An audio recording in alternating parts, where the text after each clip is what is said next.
and welcome to another episode of Bench Talk with Temi. Today we have Tobi Barua PT. This was hilarious. It felt like I was talking to my little brother in this one, but more talking with pride as to what this generation is doing from a health, fitness perspective, looking at things, in a forward motion. So here, sit back, enjoy as Tobi and I gist away. And please remember to like, share, and subscribe. It's not really a bench today. On my box jump box, owned by Pure Gym Maidstone, I have got Tobi. Tobi, introduce yourself. Yeah, so my name is Tobi. I'm a personal trainer. I have a business called TBG Health. We have an event called Sweat Bounce coming up. And that's it. Yeah, that's it. Sweat Bounce, be there 8th of August. I'll tell you all about it later, and I'll put the deets at the end of the video. But Tobi's been really, really, really, really humble. Like he assists quite a lot of people. He's done a huge amount of events. He has so much knowledge when it comes to the fitness space. And another thing that I find really, really humbling is he's the same age as my youngest brother. And they're doing so much more now than I ever thought about in my age, which leads me to my first question, actually. Tobes, why did you get into all of this? Like, why this avenue? That's a good question, Temi. But Oh, it's Temi now. Yeah, Temi. Or Tayo. So initially I started football from a young age. Okay. Yeah, so it's kind of like followed me throughout my whole entire life. So, playing football. And then obviously I went to university and I was still finding the time to go to the gym. Even though, how university is, you're studying, you're going out with friends, but fitness still followed me through. So, my main passion came from like football initially. And then ever since I got older, I started to transition into like personal training and trying to give back to the community, basically. So I realized that I have a gift and I basically wanted to give back to the people. That's nice. Yeah. That's really nice. Yeah. And I think one of the key things is most people say that working out or physical fitness is actually a way to help them from a mental health perspective. Yeah. Would you agree with that? Yeah, definitely. I think I've had some times in my life in general where I've been down, and a lot of the time some people might turn to something else. It could be drinking, it could be smoking, it could be different things. But for me, it was like fitness. Going for a run, going to the gym, working out, and that helps my mental. Not just looking good, but also mentally. Yeah. So yeah. Okay, cool. You talked about football. Yeah. I'm having a feeling you were thinking about doing that professionally. Am I wrong? You're not wrong. You're not wrong. So, as I said before, football was basically my life at one point. I really thought I was going to make it at one point. And, you tend to like grow out of certain things and just start to realize that, this is not going to happen. But how can I actually, still enjoy fitness? So, yeah. Okay. That must have been tough to let go. It was tough. I remember I was 18, and then I think I was 18 or 17. I took a gap year before I went to uni. So I told my parents, I was like, "Listen, mum." Nigerian parents. I said I want to take a gap year before I went to uni, and to be honest, it was like one of the best things because it's like allowed me to do the things I wanted to do. But also football is a tough sport. There's a lot of young talent. There's a lot of people in the world trying to get into professional football. Yeah. So you've got to imagine the competitiveness. So yeah. And also I remember I got scholarship to go to America one time, but I declined it. I declined it because I was like, if I want to make it, I might as well make it in the UK. Okay. So yeah. Was that the right decision? Yeah, it was definitely the right decision because when I reflect now, I know some of my mates that have gone to America and a lot of them, Okay. It didn't work out. It didn't work out. Okay. Do you know what I'm saying? So it's like, and they have to come back and then start again. Yeah, Whereas, that's tough. yeah, it is tough. That's tough. So yeah. That's tough. I think I did a little trolling, and I realized obviously that you also do stuff for like black men and black men's health, and you got a troll, right? You got a troll. No, not trolling, but I think that's one thing that's missing in the world we live in at the moment is focus on men's health. Yeah. Generally, talk to me about that. How is that going, and what do you think black men specifically need to encourage them into this fitness and health conscious space? And let me like paraphrase it for you, because I'm of a generation that I think I've got maybe 15 years on you. Jesus Christ, I am old. Gasby. Okay, no, it's not up to 15. What does Tio say? 12 years. She's 12 years older. Yes, 12 years. Yeah, 3 just minus 3 years. But one of the key things I find in my generation, especially men that are my age, like in the 40s, kind of hitting the 50s, is they don't understand the importance of like cardiovascular health, and that bare gut is still a pride, which is disgusting to think about. In your view as a black man, like what is it that makes it so difficult, and how have you built that community? Because when I saw that, I was so impressed to see all the men like coming together. Yeah. Wow. I think it started off as having a community. I felt like there wasn't a community of black men, especially now that I'm a dad. I realized quickly that we need to be together, we need to stick together, we need a community where we can push each other, and there wasn't really that around. So me and one of my mates, who's the co-founder, decided to come together and create that community of black men. So it's called Black Dads Connect, and we do like different events, open discussions, health and wellness talks. So like our last event was about like health and wellness, where we're talking about, we had a pharmacist come in, and he was talking about like blood pressure, as you mentioned, cardiovascular exercises, all that kind of stuff. And I think the main thing is having a community, because black men in general, we don't tend to, we like to do things ourselves. We think we can do it ourselves, but we actually need a community. Help. You know what I'm saying? We don't ask for help, and this is what's important. But another thing I see as well is that if we're, I see other guys go to like parties, they spend money on drinks, all that kind of stuff. But if we can spend money on that, surely we can invest in our health as well. Absolutely, so, absolutely, like 100%. And I think that in itself is something I would love to help you push. Like I think it would be so nice to get the likes of my husband and other people to really foster that community, because what I think we don't do well as people of color, especially us black people, sorry, I need to be specific, is that we don't understand the power of community. Yes, and it's been amazing. No, honestly, no, continue. No. Yeah. Like I think that was my point, that we don't understand the power of community, and therefore we don't even generate the power that comes from that. Exactly. Because can you imagine how amazing that would be if we can drop the amount of prostate cancer that happens because of early detection rates, and if we can reduce strokes and heart attacks. And when I looked at the statistics, it's actually very, very scary, the levels, and it's just about educating one another. And like I told one of my guy friends, I'm like, bro, it's not as if I'm asking you to come and run like 10,000 kilometers. You know what I mean? I'm just asking you to stand up, sit down on a box. If that's your level, Okay. All right. Let's go from serious to something else. What are you most passionate about, Tobes? Right now? Yeah. I think I'm currently passionate about just making sure I achieve the things that I've laid out for myself, basically.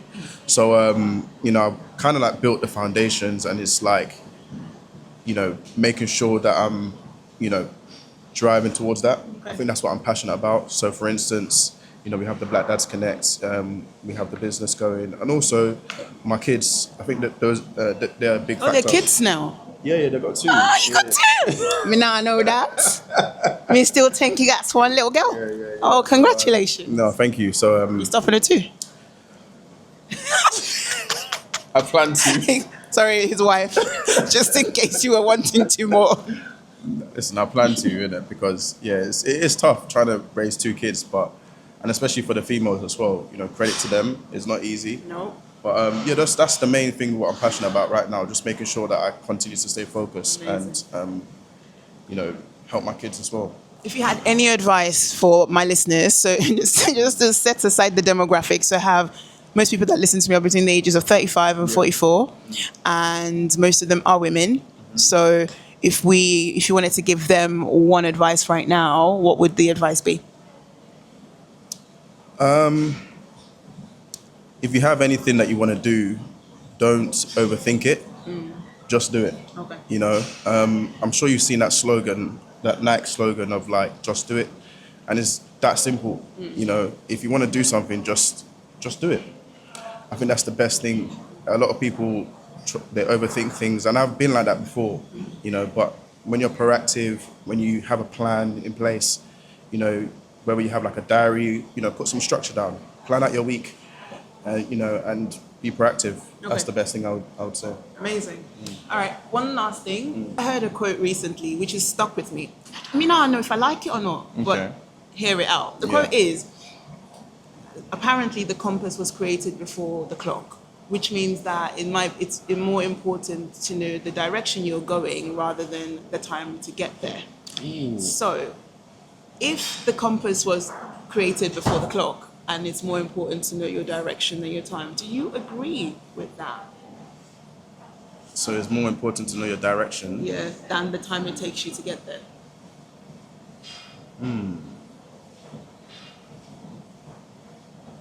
Don't worry, I'll cut it 5 moments later. I don't know. It's tough, isn't it? Yeah, I'm not too sure. I think it's a bit of both, to be honest.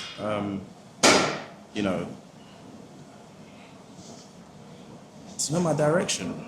So has it got to do like knowing your purpose? Correct. And how long it will take How to long get it will there? take to get there. Because we're So it's humans, like and a if lot of us now.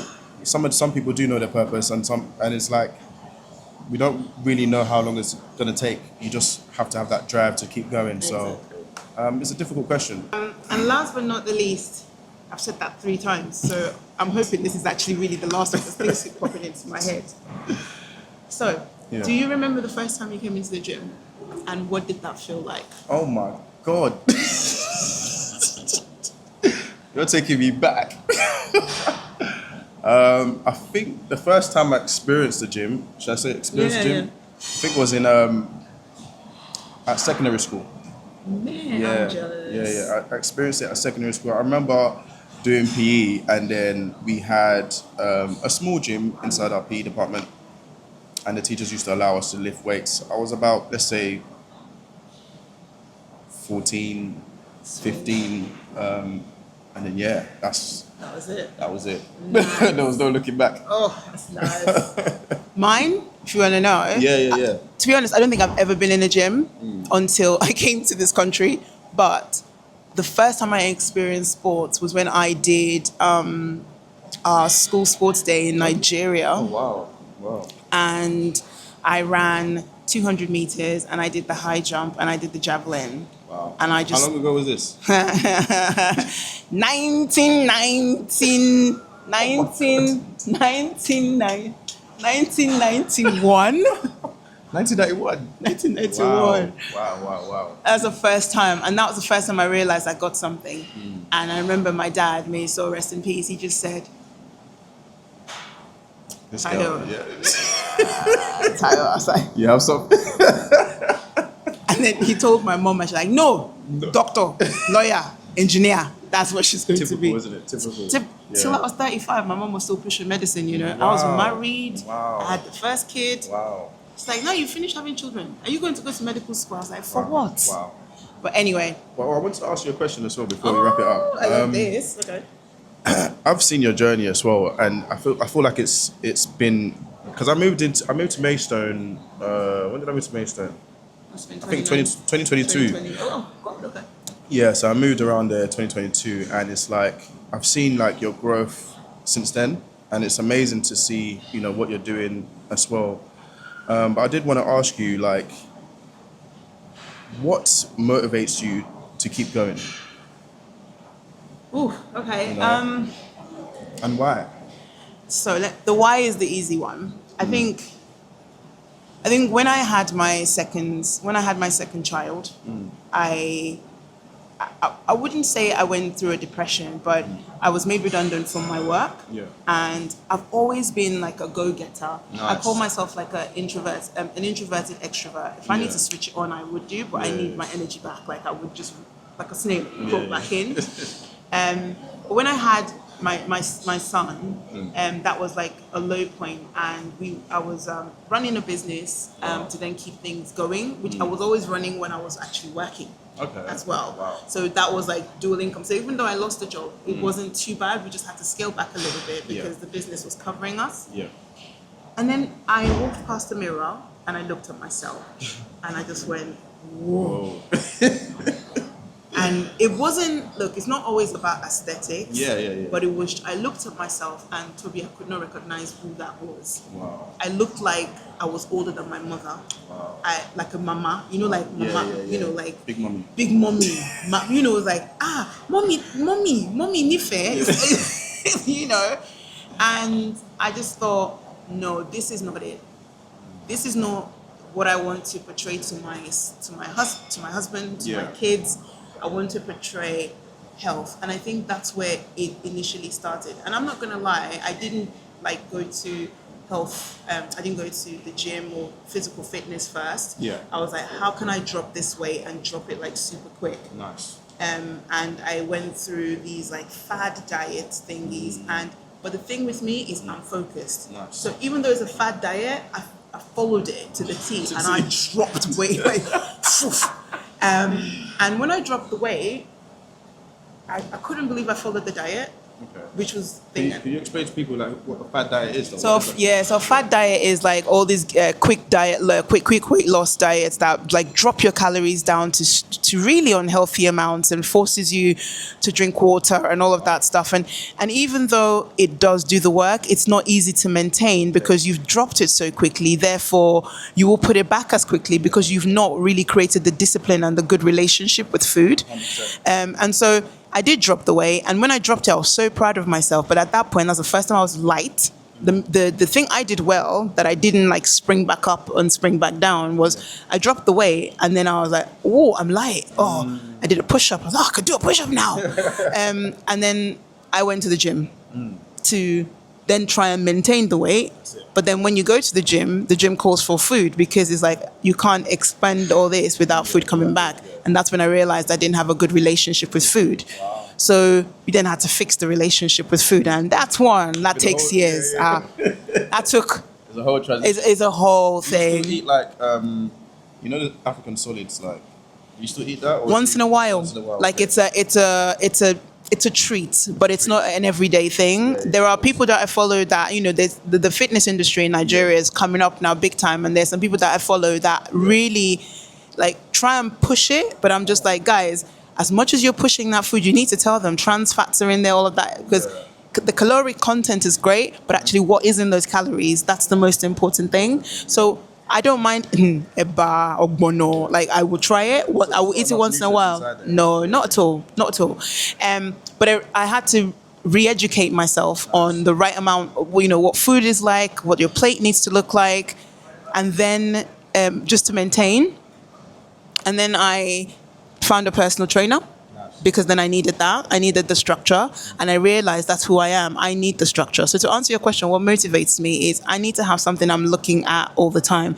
It can't be arbitrary. It can't be something that is, you know, once and done. It has to be something that it's not easy to attain, but you need to keep like pushing for it. And I did SBD, but SBD required like, big muscles. And I didn't care at the time. I just wanted to win. Yeah.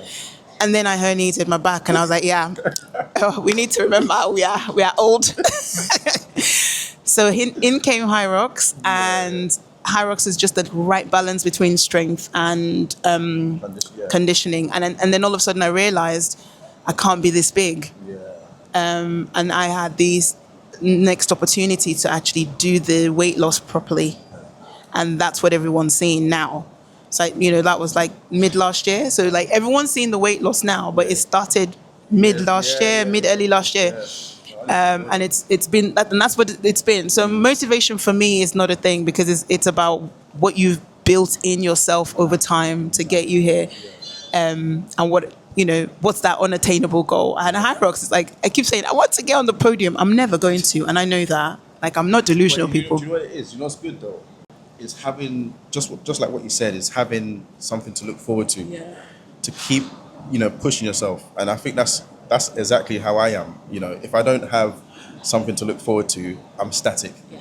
I'm like, okay, what's going on? Yeah. Do you know what I'm saying? So no, well done. No, definitely well done. Thank you. So, Sweat and Bounce, 8th of August. Please be there. I will be there. I can't wait. And because of Sweat and Bounce, I've been motivated to do my own event in April next year. No way. Seriously. Listen, I am not joking. I'm going to tell you, like literally, I've booked the venue in faith, but I want to take this time to thank Tobi, and see you next time on Bench Talk. See you guys later. Thank you. See? It's not really so bad, is it? Thank you, Lord.